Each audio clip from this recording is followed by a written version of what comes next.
Civil engineer में diploma civil engineer हूँ। मैं कन्नड़ा मीडियम से तालीम हासिल कर चुका हूँ, कन्नड़ा मीडियम से। तो मेरे को इंग्लिश टफ होता था, हर वो चीज़ को मैं समझता था।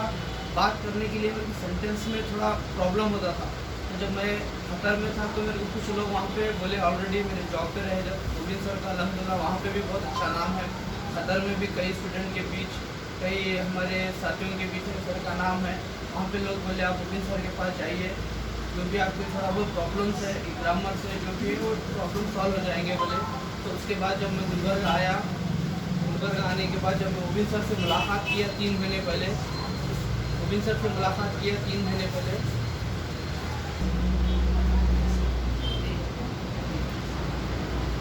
अस्सलाम वालेकुम, मेरा नाम मोहम्मद अयाज है। मैं एक डिप्लोमा सिविल इंजीनियर हूँ। मैं कन्नड़ा मीडियम से हूँ। उसके बाद मैं डिप्लोमा सिविल इंजीनियरिंग जैसे मैं कंप्लीट किया, उसके मैं क़तर में जॉब किया 4 साल। जब क़तर में जॉब किया तो मेरे को इंग्लिश अच्छी तरह लिखने, पढ़ने, समझने के लिए सब कुछ आता था। बात करने के लिए भी आता था, मगर सेंटेंस के हर चीज़ को सही तरीके से बात करने, इंग्लिश सेंटेंस बनाने के लिए नहीं आता था। उसके बाद मुझे कुछ लोग कतर में सर का नाम अल्हम्दुलिल्लाह वहाँ पे भी बहुत अच्छा है, अल्लाह का शुक्र है। तो कुछ लोग मुझे बोले कि आप रूबिन सर के पास जाइए, इंशाल्लाह आप वहाँ पे जाने से आपके जो प्रॉब्लम है वो पूरा सॉल्व हो जाएगा। इंग्लिश के ताल्लुक से, बातचीत करने के ताल्लुक से, हर वो ग्रामर के ताल्लुक से, हर वो चीज़ आपका मसला हो जाएगा बोले। तो मैं 3 महीने पहले रूबिन सर से मैं रूबिन सर से मुलाकात किया। मुलाकात करके मेरे जो मसला था वो रूबिन सर को सुनाया। तो रूबिन सर मेरे को इतना कॉन्फिडेंस लेवल में बात किए, बोले कि 20 दिन में अल्हम्दुलिल्लाह आप पूरा मुकम्मल तरह आप बात करना सीख जाएंगे बोल के मेरे को रूबिन सर हिम्मत दिए। उसके बाद जब से मैं रूबिन सर के पास इंग्लिश के लिए मैं आ रहा था, इंग्लिश स्पोकन इंग्लिश सीखने के लिए जब आ रहा था, अल्हम्दुलिल्लाह 1 से डेढ़ महीने में जो भी मेरा मसला था वो पूरा सॉल्व हो गया। उसके बाद मैं एक अच्छा इंटरव्यू अटेंड किया, सऊदी बिन लादेन कंपनी का अच्छा इंटरव्यू अटेंड किया। वहाँ पे मेरे को बातचीत में क्लाइंट के साथ इंग्लिश में वहाँ पे कोई प्रॉब्लम नहीं है मुझे, अल्हम्दुलिल्लाह मैं वहाँ पे सिलेक्शन हो गया। एक अच्छी सैलरी पे वहाँ पे मैं सिलेक्शन हुआ। माँ बाप की दुआओं से, मेरे उस्ताद की मेहनत से, दुआओं से अल्हम्दुलिल्लाह अल्लाह पाक मेरे उस्ताद को सेहत तंदुरुस्ती की उम्र दराज़ी दे। उनकी मेहनत से मेरे को आज बहुत चीज़ें हासिल हुई। तो बस मैं ये बोलना आपसे ये गुजारिश करना चाहता हूँ कि ऐसे सर को आप दो मत। आपको अल्लाह पाक एक बहुत अच्छी नियामत दिया है सर के पास, सर से हासिल करने के लिए, तालीम हासिल करने के लिए, इल्म हासिल करने के लिए। और इल्म एक ऐसी चीज़ है, ज़िंदगी की सारी चीज़ हर इंसान छीन सकता है। याद रखिए, आपकी दौलत, धन सब कुछ छीन सकता, तालीम कभी नहीं छीन सकता। कलम की वो ताकत है वो कोई नहीं मिटा सकता सिवाय अल्लाह पाक के। और याद रखिए, जो वक्त आपके पास है, हर बच्चों से मैं बोलता हूँ, हर बड़ों से बोलता हूँ, मेरे बहनों से बोलता हूँ, हर एक से मैं बोलता हूँ, आप जो उम्र है वो आप तालीम मत छोड़िए, वक्त ज़ाया मत करिए। जितना हो सके उतना अपना तवज्जो तालीम पे दीजिए। इंशाअल्लाह अल्लाह ताला हर मुसलमान, हर मज़हब भाई को तरक्की देंगे। हम दिलकोशी करने से पहले एक 2-4 अल्फाज मेरे बेताब है सर आपको सुनने के लिए। वजह ये है सर कि यहाँ पे हमारे पास कुछ बच्चे हैं जिनको हम कॉम्पिटिटिव एग्ज़ाम्स के लिए अडॉप्ट करे। इससे पहले जो हमारा प्रोग्राम हुआ था लास्ट ईयर, सामने जो लड़का कैमरा पकड़ के बैठा है तो फिलहाल बेंगलोर में तालीम हासिल कर रहा है, दीनी तालीम के साथ अल्हम्दुलिल्लाह कॉम्पिटिटिव एग्ज़ाम में। इधर जो लड़कियाँ हैं ये भी आपको अल्हम्दुलिल्लाह यही मिली। तो चूँकि आपको देखकर हमारा कोई जज्बा आता है सर, हम भी चाहते हैं कि हम आपकी तरह आगे बढ़ें, तरक्की करें, थोड़ा हमारे बच्चों के लिए ताकि उनको मोटिवेट हो और आगे बढ़ें।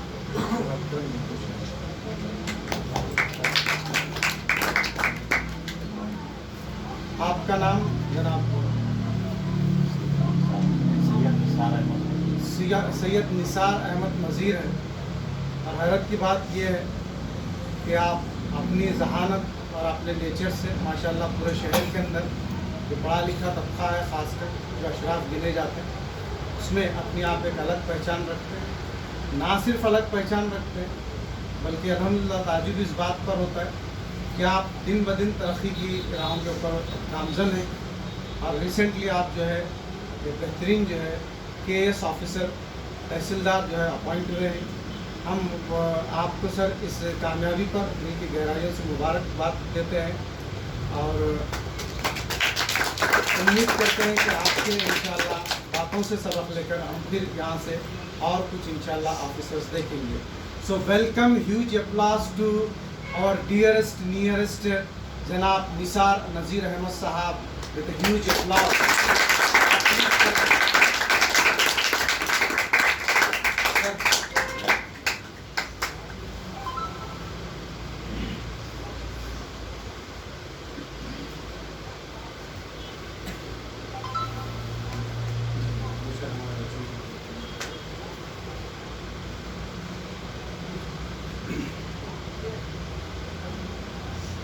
आज की इस महफिल में आपके और हमारे बुजुर्ग और अरबी अजीज सादगी पसंद सीनियर सहाफ़ी जनाब अब्दुल्ला सरमद साहब और मेरे दोस्त जनाब मोहम्मद मुबीन अहमद साहब और यहाँ पर तशरीफ़ फरमा तमाम प्यारे बच्चों, भाई और बहन, अस्सलाम वालेकुम रहमतुल्लाहि व बरकातहू। अभी मुझसे पहले मेरे पेशवा मुकर्रर जिन्होंने कन्नड़ा मीडियम से रहकर ख़तर में अपना इंटरव्यू बेहतरीन कामयाबी के साथ दिया और अच्छा जॉब भी उन्हें मिला है, ये सुनकर बड़ी खुशी हुई है। अगले मुबारकबाद हैं आप और आपके उस्ताद जनाब मुबीन साहब। मुबीन अहमद साहब ने अभी फरमाया कि मेरे ताल्लुक़ से मैं अभी IAS ऑफिसर, लेकिन बात यह है मैं रेवेन्यू डिपार्टमेंट में बेसिकली विलेज अकाउंटेंट ऐसे से ज्वाइन हुआ। उसके बाद बतदरीज प्रमोशन हासिल करते करते आज तहसीलदार की पोस्ट पर मैं पहुंचा।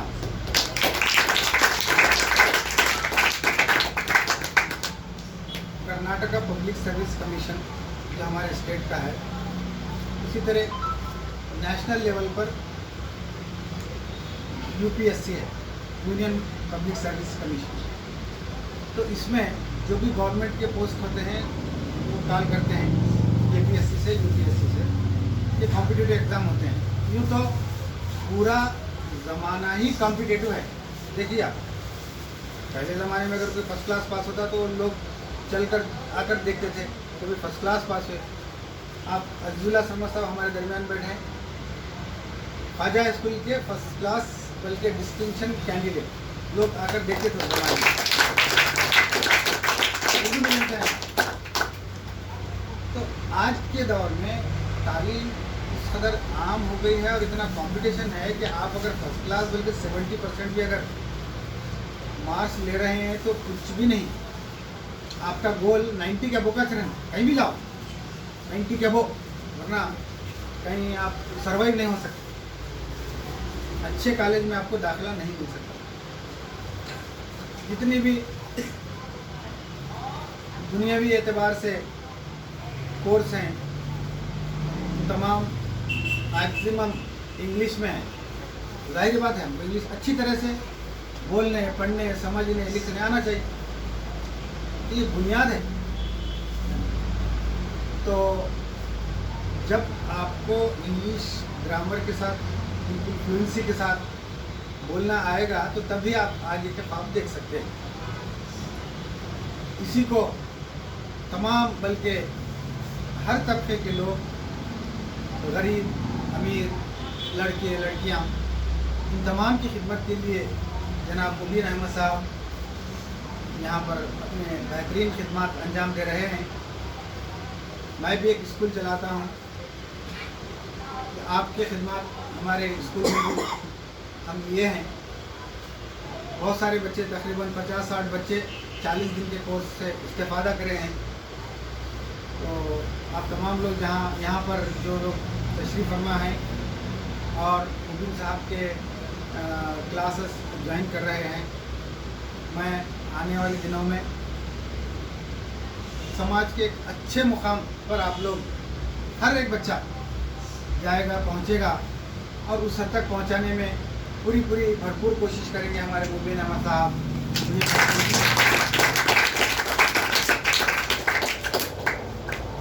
देखिए हमारे पास ख़ास तौर से गुलबर्गा में सिर्फ लोग इंजीनियर, डॉक्टर, दो बनना चाहते हैं। थोड़ी देर के लिए आप इंजीनियर अगर बने तो फिर आप सऊदी अरब कहीं भी जाएंगे, अगर डॉक्टर बने तो भी जाएंगे या यहीं पर भी रहेंगे। डॉक्टरी बहुत महंगा कोर्स होकर रह गया आज की डेट में। अगर सबसे ज़्यादा सस्ता अगर है तो वो है KSIS, उसके लिए कोई ड्यूरेशन ही नहीं। आप जितना चाहते हैं किताबें खरीदो, 1 लाख नहीं तो 2 लाख खत्म, समझ रहे हैं? एक साथ खरीदने के लिए रहते हैं, बता रहा हूँ मैं आपको।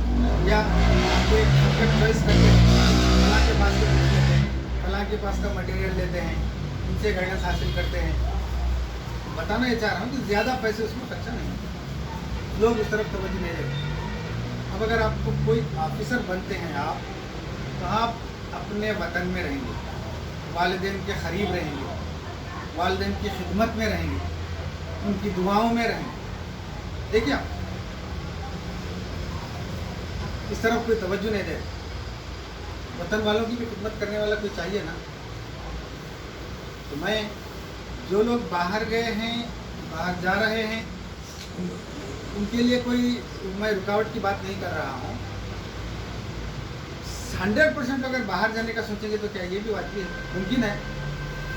तो यहाँ पर अगर कुछ आपको नज़र नहीं आ रहा कोई रास्ते, तो ऐसी सूरत में आप बाहर भी जाएं, साथ ही साथ अपने वतन को ना छोड़ें। गवर्नमेंट सर्वेंट बनने की ज़्यादा से ज़्यादा कोशिश कीजिए। 60 साल की उम्र तक आपको तरक्की भी मिलती रहेगी, तनख्वाहें भी बढ़ते रहेंगे और तमाम लोगों की, वतन वालों की दुआएं भी आपको मिलती रहेंगी। ये बेहतरीन मौका है, लिहाजा ये बात आप ध्यान में हमेशा रखिए मेरी बात को। फिर कभी कभी मौका मिला तो इंशाअल्लाह यहीं पर या किसी दूसरे मौके पर हम इसके बारे में तफसील से बात करेंगे। जो भी छोटे बच्चे हैं, आपको कम से कम मैं IAS बनूंगा इतना माइंड में, आज जैसा कच्ची दीवार में कंकड़ को हम चिपका देते हैं, वैसा माइंड में चिपका लीजिए बात आज की बात। वहाँ तक जैसा कि मैं एक क्रिकेट खेलने वाला, मैं छक्का मारूंगा समझ कर बैट पकड़ता है ना, तो कम से कम 1 या 2 रन की तो भी उन्हें कोशिश करता है।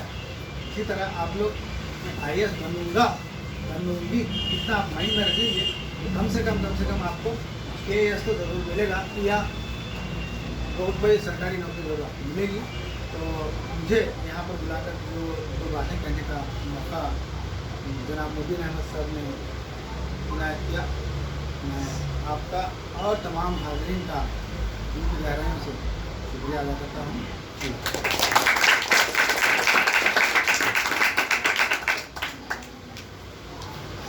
मैं हमारे मुरब्बी रहनुमा जनाब अजीज़ुल्लाह साहब सरमद के क्रिएटिव रिवोल्यूशनरी पर्सनालिटी, मैं आपसे गुजारिश करता हूँ कि हमें ये नवाज़ें अपने उन अल्फाज से जिससे हमारे अंदर एनर्जी है। अल्लाह का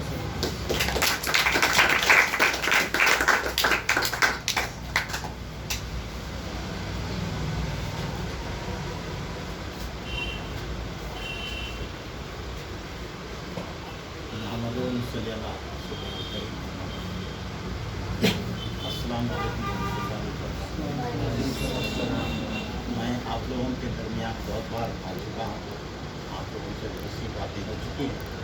आज का जो ओकेजन है इसकी मुनासिबत से मैं 2 बातें आपके सामने रखना चाहूँगा। जनाब ये निसार अहमद वजीर साहब ने बहुत अच्छी बात कही कि हमारे जो बच्चे हैं वो सिर्फ प्राइवेट जॉब्स की तरफ उनकी ज़्यादा तवज्जो है। गवर्नमेंट जॉब्स में हमारा रेशियो बहुत कम है, चाहे वो स्टेट लेवल पे हो या नेशनल लेवल। और सबसे ज़्यादा हमारा ताल्लुक़ जो है गवर्नमेंट जॉब से ही, लेकिन हम गवर्नमेंट जॉब्स की तरफ नहीं जाते।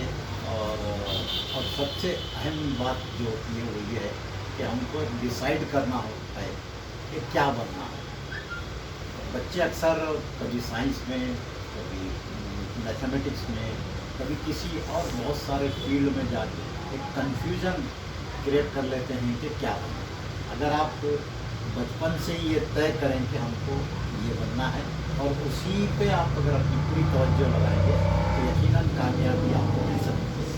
उसकी मिसाल मैं अपनी आपके सामने पेश करना चाहूँगा। मैं IAS भी बन सकता था, IPS भी बन सकता था या प्रोफेसर भी बन सकता था, लेकिन मेरा बचपन से यही एक टारगेट था, एक हदफ था कि मैं जर्नलिस्ट बन। और उसको मैंने हासिल किया और मुझे बहुत अच्छा लगता है। और जहाँ तक अपने जॉब को चॉइस करने का मामला रहता है तो जॉब जो है सिर्फ कमाने के लिए नहीं होता, आदमी का अपना सेल्फ सेटिस्फेक्शन भी उसमें होता है। तो मैं जो शोबे को मुतरक किया हूँ उसमें मुझे बहुत ज़हनी सुकून और सेटिस्फेक्शन मिलता है। तो आप जो भी जॉब सेलेक्ट करना चाहते हैं उसमें पहले तो ये तय करें कि आपको क्या बनना है और आपके मिजाज में जो बात है उसके मुनासिबत से आप अपना जॉब क्या होना है, आप क्या बनना चाहते हैं वो डिसाइड करें। ये बहुत ज़रूरी है। और उससे हटकर आदमी में चैलेंजेस का मुकाबला करने की भी सलाहियत होना चाहिए। मैं इस वक्त हॉस्पिटलाइज हूँ, आप देख सकते हैं, और उसके बावजूद मुबीन ने मुझे यहाँ बुलाया तो मैं हॉस्पिटल से आया। यहाँ आने से पहले भी मैं मस्जिद आयशा में मेरी तकरीर में एक प्रोग्राम था, वहाँ से मैं यहाँ आया। तो आदमी में स्ट्रगल करने का और चैलेंजेस को कबूल करने का जब तक जज्बा नहीं आएगा हम ज़िंदगी में कुछ नहीं कर सकते। हम सिर्फ हमेशा मायूसी का शिकार रहते हैं कि ऐसा नहीं हुआ वैसा नहीं हुआ, बल्कि हमको अपने मौके खुद पैदा करना चाहिए। जिस तरह हम दूसरे कामों में अपनी सलाहियतें लगाते हैं तो अपने लिए अपने मौके अपॉर्चुनिटीज़ हम खुद पैदा करना चाहिए। वो उसी वक्त मुमकिन होता है जब आप स्ट्रगल का जज्बा आप में हो, आप जो भी गोल रखते हैं उसको हासिल करें। आप खेल का मैदान देखिए, उसमें आपको कामयाबी हासिल करना ही है, वो जज्बा रहता है। तो ज़िंदगी भी एक खेल की तरह ही है, तो इसमें हमको कभी भी कामयाबी हर फील्ड में हासिल करना, ये हमारा जज्बा होना चाहिए। तो मुझे बड़ी खुशी है कि मुबीन अहमद साहब ये जो क्लासेस चला रहे हैं इसमें इंग्लिश सिखाने के साथ साथ बहुत सारे तरबियती मौके प्रोग्राम भी मुनक़िद करते हैं। और मुझे उम्मीद है कि आप लोगों में से ही इकबाल होंगे, सर सैयद होंगे, और जो हमारे मुस्लिम नामवर कायदीन हुए हैं वो टीपू सुल्तान होंगे। ये हमको पहले इनकी तारीख़ पढ़ना चाहिए। बहुत सारे बच्चे जो हैं वो हमारे जो कायदीन गुजरे हैं उनके बारे में हम नहीं पढ़ते, सहाबा के बारे में हम नहीं पढ़ते, सीरत नहीं पढ़ते। आपका एक मुतालिया भी होना चाहिए, रोज़ाना कम से कम एक किताब आप पढ़ें, अपने कोर्स की किताबों से रखें। तो उसी वक्त आप में आपका दिमाग रोशन होगा। वो शख्सियतें किस तरह उन्होंने जद्दोजहद की, स्ट्रगल की और उस मुकाम पर किस तरह पहुँचे। जब तक आप बड़ी शख्सियात को नहीं पढ़ेंगे, उनको अपना आइडियल नहीं बनाएंगे, आप भी वैसी शख्सियत नहीं बन सकते। ये बहुत अच्छी बात है, अंग्रेज़ी सीखने के लिए आप यहाँ पर आए हैं, ये होना चाहिए। और इसके साथ कन्नड़ा भी सीखना बहुत ज़रूरी है, सिर्फ अंग्रेज़ी काफ़ी नहीं है, कन्नड़ा भी सीखना बहुत ज़रूरी है। और आखिरी बात मैं ये कहकर अपनी गुफ्तगू ख़त्म करूँगा कि आपने सुना होगा कि नबी करीम सल्लल्लाहु अलैहि वसल्लम ने फरमाया कि अगर तुमको तालीम हासिल करना है तो चीन तक जाओगे, तो नहीं ना। तो उस वक़्त चीन में क्या था, कौन सी तालीमी मरकज़ था चीन? असल में नबी करीम सल्लल्लाहु अलैहि वसल्लम, आज चीन कितना एडवांस है आपको मालूम है, जापान कितना एडवांस है। तो नबी करीम सल्लल्लाहु अलैहि वसल्लम का इसमें इशारा ये था कि आप कॉम्पिटिटिव असरी तालीम हासिल करने की तरफ भी आपको तवज्जो देना। और सिर्फ मैट्रिक पास होकर फिर जॉब पे चले जाना या 7वीं पास होकर, ज़्यादातर बच्चे मैट्रिक और 7वीं से आगे नहीं जाते। आज लड़कियां जो है डिग्री तक पहुंच गई हैं और MBBS कर रही है, लेकिन लड़के जो हैं वो बहुत पीछे हैं। अभी कुछ दिन पहले यहाँ फंक्शन हॉल मुगल गार्डन में रिश्तों का एक कैंप हुआ था, तो वहाँ पर मैं ये देखा कि लड़कियाँ जो है 97% MBBS हैं, बहुत मेडिकल के कई कोर्सेज किए हुए हैं, लेकिन उनको उस लेवल के रिश्ते ही नहीं हैं, अवेलेबल ही नहीं है। ये बहुत लड़कों के लिए बहुत चैलेंज। मुझे बड़ी हैरत होती है कि लड़का जो है, मर्द जो है औरत के मुकाबले ज़्यादा पावरफुल है, लेकिन औरत तालीम में इतना आगे बढ़ रही है आज लड़कियाँ, लड़के कुछ नहीं हैं। तो ज़रूर आप लड़कों से मेरी यही गुजारिश है कि आप ये सब आदतें छोड़ दीजिए, आप सिर्फ काबिलियत पैदा करें और इल्म हासिल करें, ये बहुत ज़रूरी है। आज मैं निसार अहमद साहब से भी यही कहना चाहूँगा और भी तालीमी इदारों से मैं यही कहता हूँ कि लड़कों को काबिल बनाने के लिए खुसूसी तवज्जो देने की ज़रूरत है। लड़कियां जो है वो उनकी हमें फ़िक्र करने की ज़रूरत है। उनमें माशाल्लाह बहुत अच्छी तालीमी काबिलियत सलाहियत है। मुबीन साहब बहुत अच्छी तरह जानते हैं कि लड़कों के मुकाबले में इनका प्रेजेंटेशन, इनका जो पढ़ने का तरीका, जो लिखने का और होमवर्क करने का, जितनी जिम्मेदारी इनमें है आप लोगों में नहीं है। आप लोगों को सबसे ज़्यादा डिसिप्लिन वाला होना चाहिए और तालीम हासिल करने में आपको भी लड़कियों के साथ बराबर कंपटीशन करना चाहिए।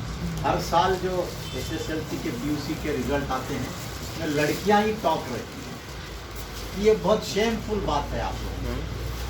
तो ये सोचिए, आप आगे बढ़िए और बहुत ज़रूरी है कि आपको कंपटीशन में आगे आना चाहिए और तालीम हासिल करने में आगे रहना चाहिए हर फील्ड में। शुक्रिया। निसार अहमद साहब वज़ीर और आपका अयाज को मुबारकबाद देता हूँ। इन्होंने एक अचीवमेंट करके आपके सामने बताया। आप लोगों को भी कोई ना कोई अचीवमेंट करना चाहिए। निसार अहमद साहब वज़ीर बहुत उन्होंने, मैं उनको, मेरे चचेरे भतीजे हैं वो, उनको बचपन से जानता हूँ। बहुत स्ट्रगल उन्होंने बहुत, और उनको तालीम हासिल करने के लिए कोई वसाइल नहीं थे। उनके वालिद बुजुर्ग का इंतकाल हो गया, अपनी बलबूते पर उन्होंने आज तालीम हासिल की और आज इस मुकाम पर पहुँचे। आप सबके लिए आइडियल हो, ज़रूरी नहीं कि आपको वसाइल हों, दौलत हो, सब कुछ हो। अगर आप हासिल करना चाहते हैं तालीम कुछ मुकाम, तो उसके लिए अपनी ज़ाती जद्दोजहद बहुत ज़रूरी है। अगर आप निसार अहमद वज़ीर की इस उनके रूल मॉडल अपना मानेंगे तो आप भी इंशाअल्लाह तहसीलदार बनेंगे और सरकारी मुलाजिमतों में जाने की आप लोग ज़्यादा से ज़्यादा कोशिश कीजिए।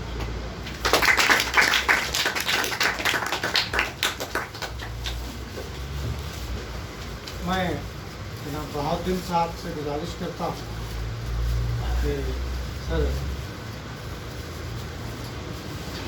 हम चाहते हैं कि हमसे सीनियर हैं तो वो उनका पहले उनके बाद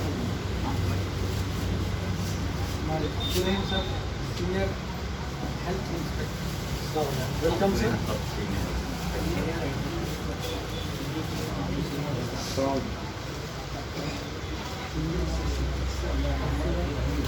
सुलेमान।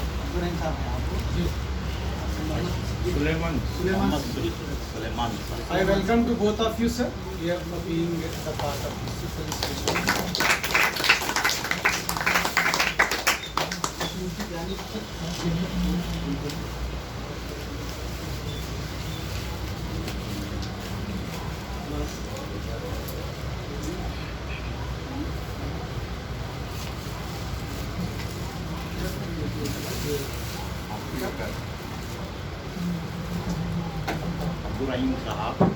अब्दुल रहीम साहब की जानिब से जनाब निसार अहमद वज़ीर साहब की खुदकुशी की जा रही है।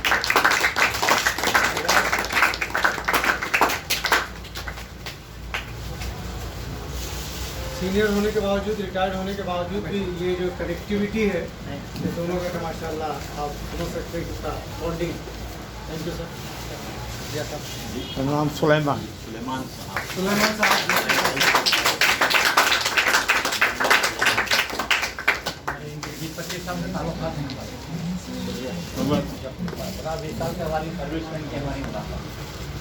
सर, आप 1-2 मिनट ऐसे ही ठहरे रहे।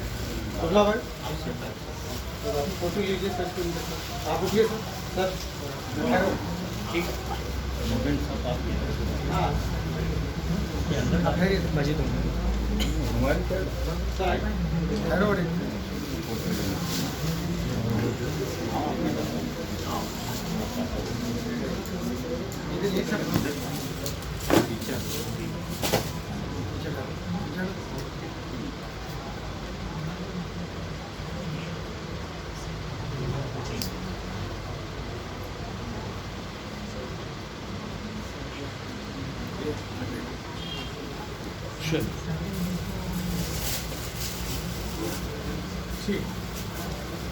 मैं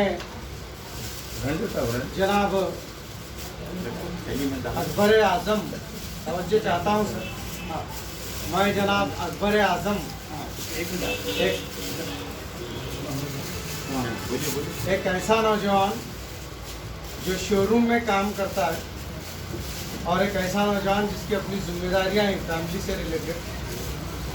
माशाल्लाह वो नौजवान हमारे सरमद साहब का वीडियो देखते हैं कि 10th में डायरेक्ट एग्ज़ाम देना है, तब वो बच्चा बोलता है जो काम मैं स्कूल में नहीं हुआ, पता नहीं शादी हो गई या फिर मैं जो भी जॉब कर लिया, लेकिन पढ़ने का मौका नहीं छोड़ूंगा। तब वो अल्हम्दुलिल्लाह शेर गुलबर्गा बोलिए, शेर नौजवान बोलिए, अकबर आज़म साहब जो है डायरेक्ट 10th का एग्ज़ाम देते और इंशाल्लाह अकबर आज़म साहब जो है हमारे निसार अहमद साहब की गुलपोशी इंशाल्लाह करेंगे, ताकि ये जो अचीवर्स हैं एक दूसरे से मुलाकात भी करें। So please come here, clap for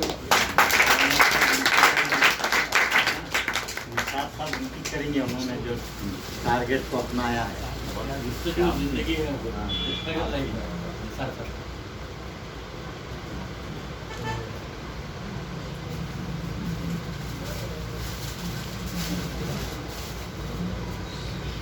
भाई कम क्या कर रहे हैं?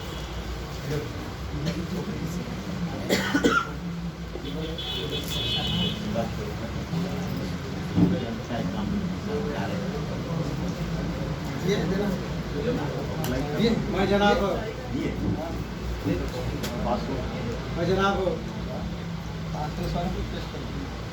जनाब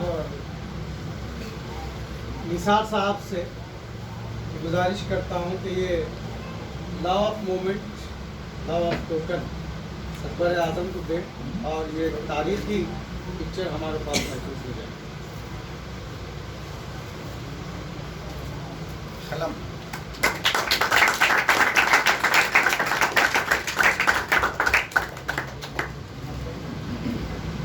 अरे बड़ी और एक आपके हमारे साथ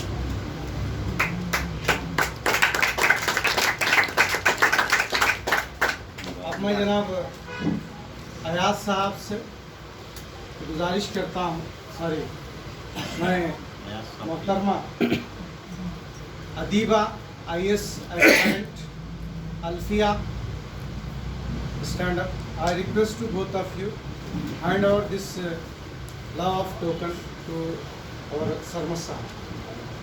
So please.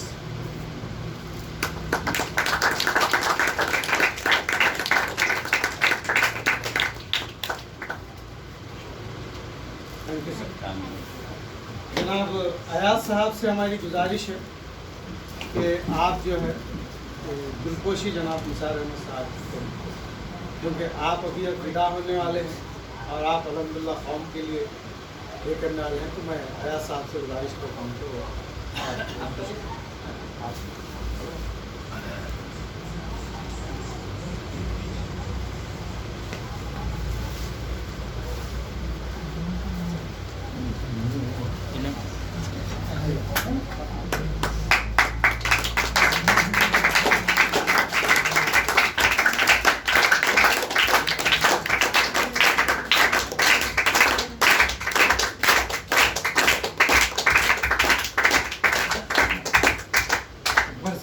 गुजारिश है तो तशरीफ लाएं।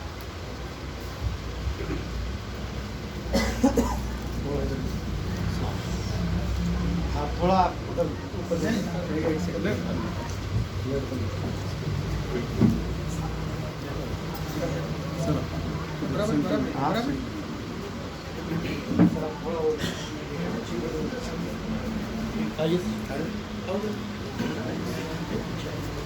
अभी एक ही नीचे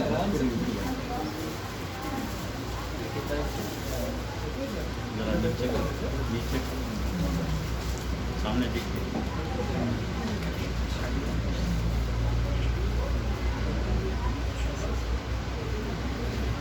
शुक्रिया sir, thank you very much. एक मिनट